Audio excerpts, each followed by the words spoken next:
Julia. So I'm Henriette. I'm the lead sustainability for PALO IT in France. PALO IT is a mission-driven company in France, and we are a global IT consultancy, and we operate in 8 different countries.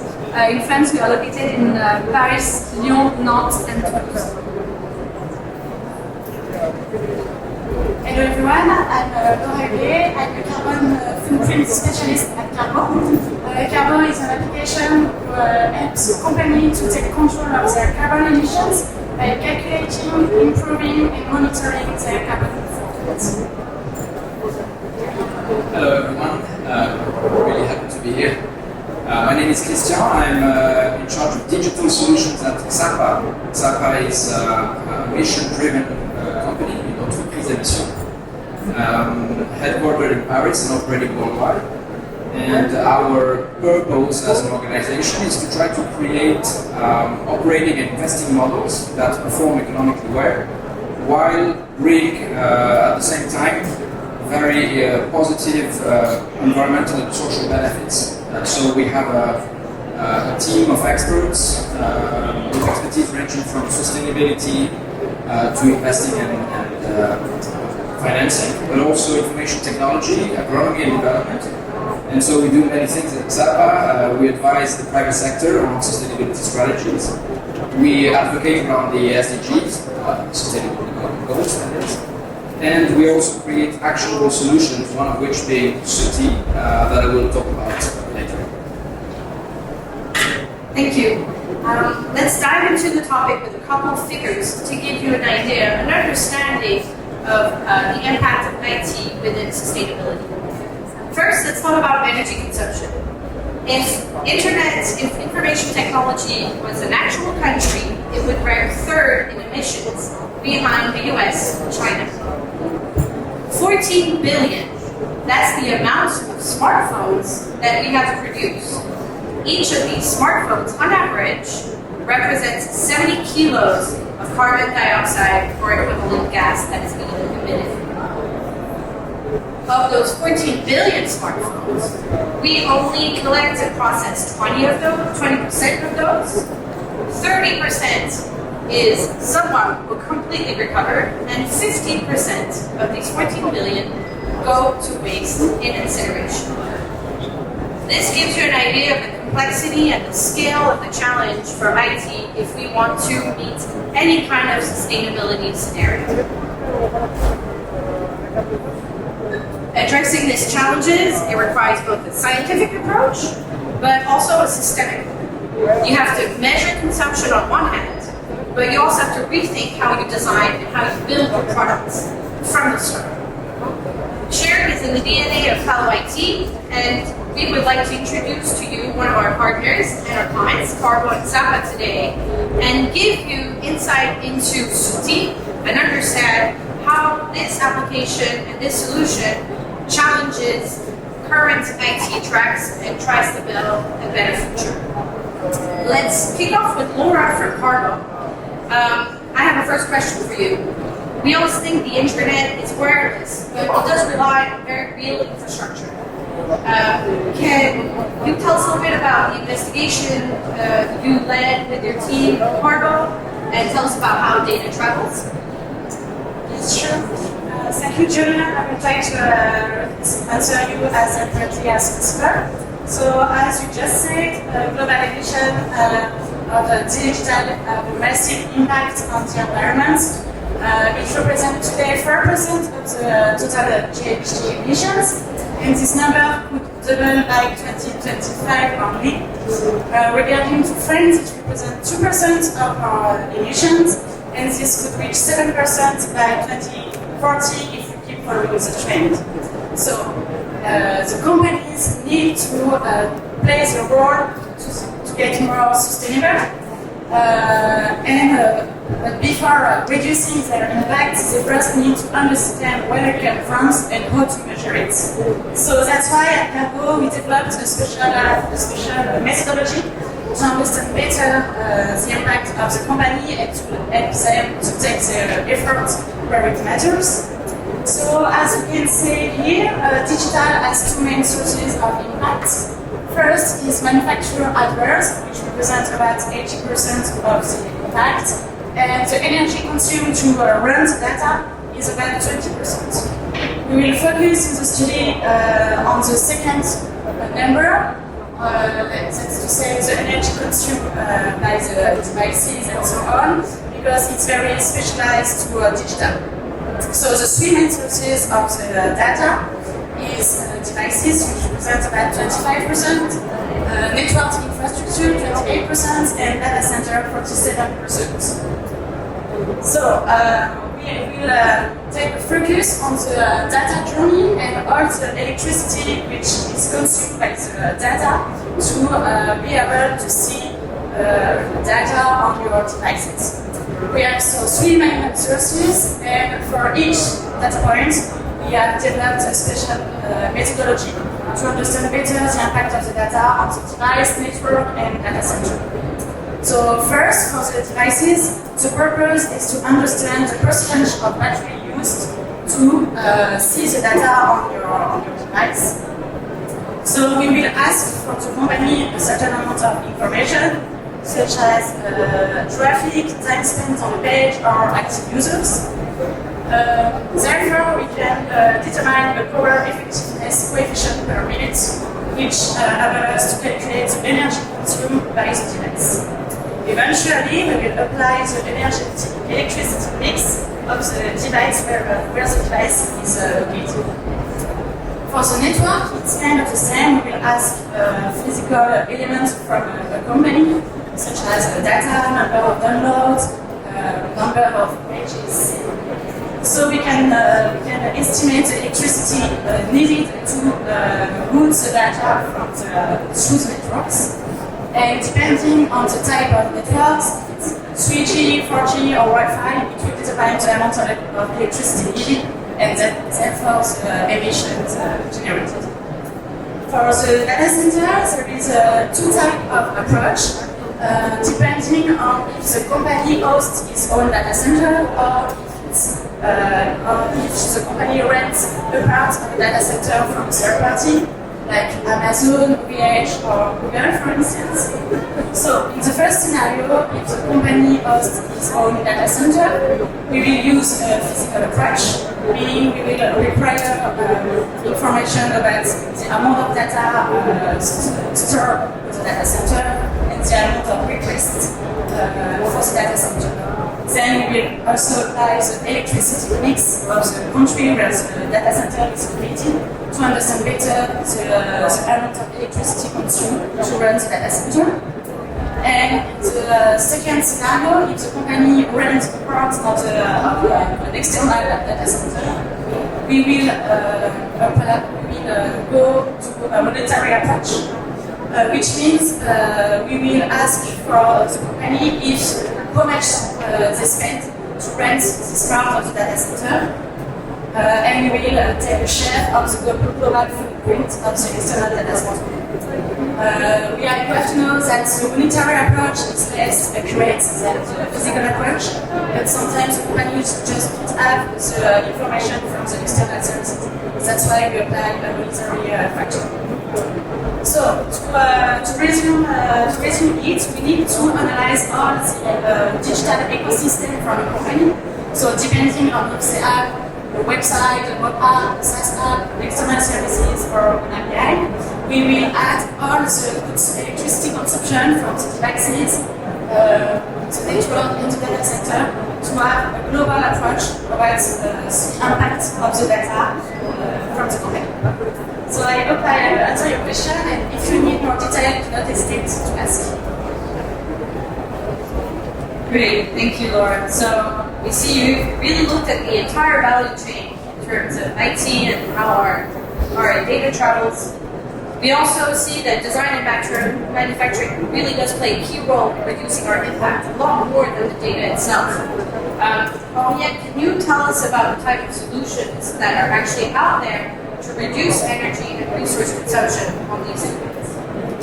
Yes, thank you, Julia. Thank you, Laura.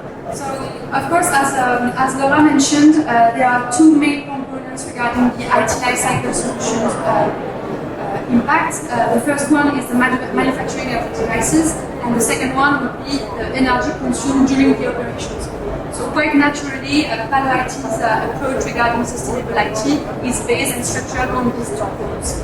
We will deep dive into these two goals later on, but first I would like to make a quick introduction, saying that it is a very complex task to measure and to reduce, to measure it's not that complex, but Dora will show you that it's very long work. But to reduce the IT lifecycle energy consumption, it's a very complex task. And here is the first approach. But of course, we will work with you. We need to work with you because we believe working together is the winning strategy. Because we will iterate and we will make change on the long run. So the second thing is that it's a multi-dimensional challenge to address the IT impact, and you will need to work with all the departments and business units of your company to address the challenge, from marketing to HR to finance, because it's a very multi-dimensional. And to address this multi-dimensional challenge, at PALO IT, we are a tech company after all.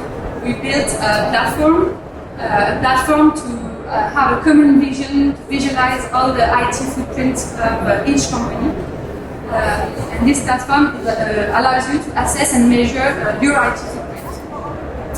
So, of course, all our consultants can operate the platform, but we believe and we want our clients to operate the platform as well. Because at PALO IT, we are training is at the heart of our engagement, and we want to train and to do some workshops. That's why we introduced some workshops in our sustainable IT approach, because we want to empower all men and women around sustainable IT. So now, if we deep dive into the energy and carbon stream that I mentioned before, of course there is this assessment of the footprint, which is the first pole. The second pole is the awareness of the actors. As I mentioned before, it's very important for the IT teams or our clients to be mature on this topic. And the third point, we think the most important thing is the optimization of the solutions, because of course the aim is to reduce, and we will be able to propose and suggest new systems. And the fourth, nonetheless, is the communication and transparency on the impact. Why is it important to communicate and to be transparent? Because of two main things. The first one is that transparency is at the heart of the CSR philosophy, of course, and the second one is that you will need to report on your impacts as IT systems. You will need to report on your impacts to your finance and CSR departments for their annual reports. So it's very important to communicate on the impacts. The second stream is the device optimization stream, very important as well, but we are a bit less mature on this, but we are working on it right now. Of course, it's structured on all the life cycle of the hardware, and it's structured into three poles. The first one, of course, is the recycling strategy of the devices. The second one is the total cost of ownership, and the idea is to introduce new metrics to identify the total cost of ownership. And the third one is to ensure that our software, or the software we build, lasts the longest time possible on the different hardwares, even if they are very old. So, that being said, and now that I've presented the PALO IT sustainable IT approach, I would like to tell you where it comes from. Because it comes from all the inspirations we have from our clients and partners. Here they are. And more specifically, it comes from a project that we've been working on with Ksapa, that Christian will present after. It's called Suti. And for Suti, we developed with a very low-tech philosophy an app to meet our end users on the field. It makes us think about all the sustainable IT approach, and that inspires us. So I'll let Christian present it a bit more. Thank you, Henriette. So Christian, we worked on Suti with you. We'd love to hear more about the project, where it impacts lies both from the IT and the human perspective. Thank you, Julia. Thank you, Henriette. So in order to set the stage for Suti, I would like you all to meet Ari. Ari is one of our Suti program participants in Indonesia. He's a smallholder farmer cultivating herbarium trees for the production of natural rubber. He runs a small 2-hectare family farm, and as many of his smallholder peers, Ari faces a number of issues. He's got very difficult work and life conditions. He's flirting with the poverty line. He's unable to properly invest in his farm because he lacks access to financial services. And as a consequence, he's very vulnerable to all sorts of risks. For instance, the market risks, price fluctuations, but also the new emerging threats linked to climate change, biodiversity loss, etc. So Ari needs to adapt to be able to face these challenges coming forward. But unfortunately, he is as many other farmers, he doesn't have easy access to proper professional and vocational training. On the other hand, you have industrial groups who source directly or indirectly raw materials from smallholders like Ari. Those are under increased pressure from regulations and from stakeholders to reduce their strategic risks and also demonstrate that they are paying attention to the value chain and specifically with regards to deforestation, decarbonization, human rights, biodiversity protection, etc. Besides, you have an increasing number of public and private funders and investors who are seeking for projects that create impact along value chains and impacts that actually go down to the bottom of the pyramid. The problem is that reaching out to the hundreds of millions of Aris in the world would require massive infrastructures that are not readily available in rural areas, let alone developing countries. And so this is where our Suti solution comes to play.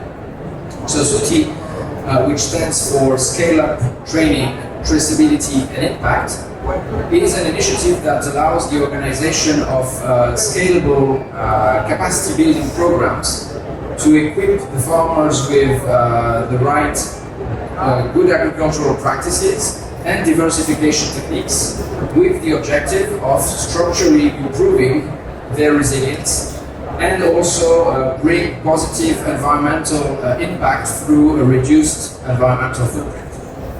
So our Suti solution actually consists of 3 components.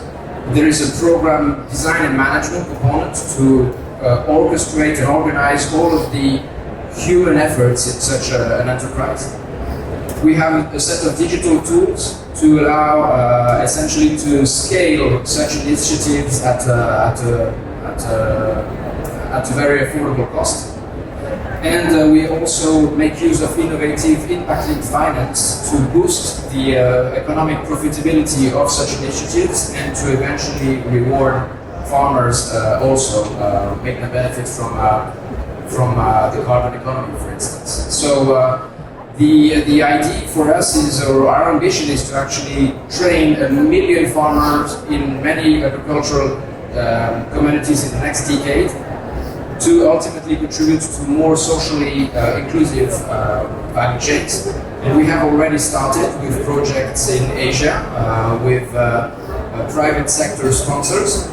We are expanding now with public and private cooperation schemes in Asia, and we are also aiming for Africa and South America. So our approach actually consists of delivering these training sessions in a hybrid mode, where we combine face-to-face, in-person training with a digital continuum to equip the farmers with the knowledge, the techniques and the tools to improve their yields, to diversify their revenues, to decrease their production costs, to optimize their farm waste reuse, and all of this added together can help them reach and pass a decent living income line. At the same time, we also use our digital tools to collect data directly from the farmers. That allows us to not only assess if what we're teaching actually creates an impact, but it also allows us to value the adoption, the carbon savings that are linked to the adoption of these new agricultural techniques, so we can sell these carbon credits on the market and ultimately reward farmers from farming more sustainably. The digital tools that we have created with the help of PALO IT actually create a very critical role in this setup. We have developed 3 tools. We have a participant app that you can see on the left. This is a mobile-first, farmer-centric web application that allows us to disseminate these training contents in a very cost-effective manner and to collect data to measure the impact. We have developed at the bottom an operational management system that allows us and our partners to very efficiently manage all of the day-to-day tasks pertaining to the delivery of these programs on the ground, enrolling participants, capturing their baseline data, organizing the training courses, dealing with data quality controls, handling issues, etc. And then on the right-hand side, we have a reporting dashboard that allows us to create an alignment with our program sponsors and industrial groups and investors to essentially share where we are when it comes to the program progress, and also share a number of key performance indicators related to the economic, environmental, and social benefits that we're targeting with the program. So. These tools obviously, or clearly, they play a very critical role to reduce the Suti operational costs and to allow us to reach the intended scale that will eventually allow smallholder farmers to benefit from the global carbon markets. Because when we have such a massification of data, we can actually value these carbon savings on the market and reward them for doing this. Now, we specifically have worked with PALO IT on a number of items to actually,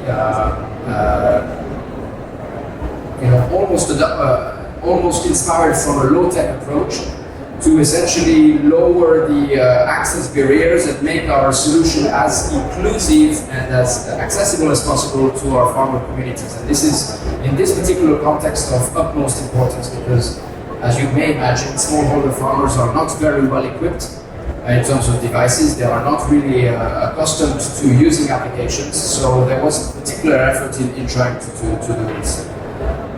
To take some examples, we first worked on essentially reducing the requirement to gain access to the application. So no need for a participant to have an email address. This is good because most of smallholder farmers actually don't have an email. They don't need to have an app store account to download an app. All they need to use is a browser to access our application, and then they can actually download and install the application as if it was a regular Android or Apple application and have it on their device. We've worked very hard also to make the user experience very intuitive. As I said, many smallholder farmers are not used to using applications. And when we actually initially thought about not developing our own tools, but maybe using market tools, we realized that a number of them were very complex, full of gadgets and widgets. So we worked hard on the user experience and user interface design to actually create a simple, clutter-free, intuitive experience that would work for non-digitally savvy users, and even including voice-assisting technologies to allow farmers not well equipped in terms of eyewear or maybe illiterate users to also be able to enjoy from such services. So we've included voice synthesizers, for instance, to speak out loud and written content. We spoke about devices earlier, and indeed we don't mandatorily want to oblige farmers to get the latest gear and create some technology escalation. So we've worked very hard to try to create something that would work on cheap smartphones and obsolete models. So we support operating systems that are antique in terms of mobile world, so Android 5, iOS 12, etc. We also support feature phones. I don't know if you remember this stuff. Matrix. These are low-end devices that are actually capable of browsing the internet, and this is sufficient for a smallholder to be able to access our tools. So these are the types of things we worked on, and lastly, and most importantly, we've built our solution so that it's actually compatible with rural areas. So it's off-road capable, meaning that you can actually use it in offline mode.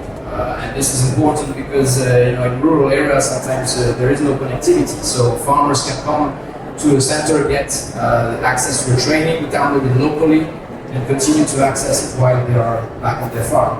Actually, our application is even offline first, meaning that even if the farmer is connected on the network, the application will be very frugal in terms of network connection. And this is good news for the farmers because most of them don't have an unlimited data subscription, they pay by the megabyte. So we want to minimize the number of bytes that is actually downloaded by our app. We've also worked on things like battery strain, how to ensure that the application is not straining the device too much. It turns out that a number of our smallholder farmers have difficulties or sometimes no access at all to electricity. So these are a number of challenges that you may find exciting, but in fact, you have to bear in mind that for software developers, most of the time these are not. They consider these as specified constraints under which the system should operate. But it doesn't really bring a lot of excitement. The software developers would rather work on quantum computers and machine learning and the NFTs and the whole shebang, right? So with PALO IT though, we've been lucky enough to find a partner who not only got excited by such things, that took these considerations very seriously, but also were pretty much aligned with our vision of using technology to actually massify impact. Yes, we're happy about this collaboration, and we actually look forward to continuing this with the next phase of developments planning ahead. Great, thank you, Christian. So just before we wrap up for question time, so to summarize, with Carbo, we see the true digital cost of doing business. With our collaboration with Christian, we try to highlight how you can do more with less, but there's true labor and there's true craftsmanship behind this. And it's a constant, iterative work. It has to be done case by case, individually with each client that we have. We can't just have a one-fit-all solution when it comes to truly sustainable, impactful technology. So I hope if there's one thing that you should take away today is understand all the subtleties and complexities of building something that seems so simple in your screens.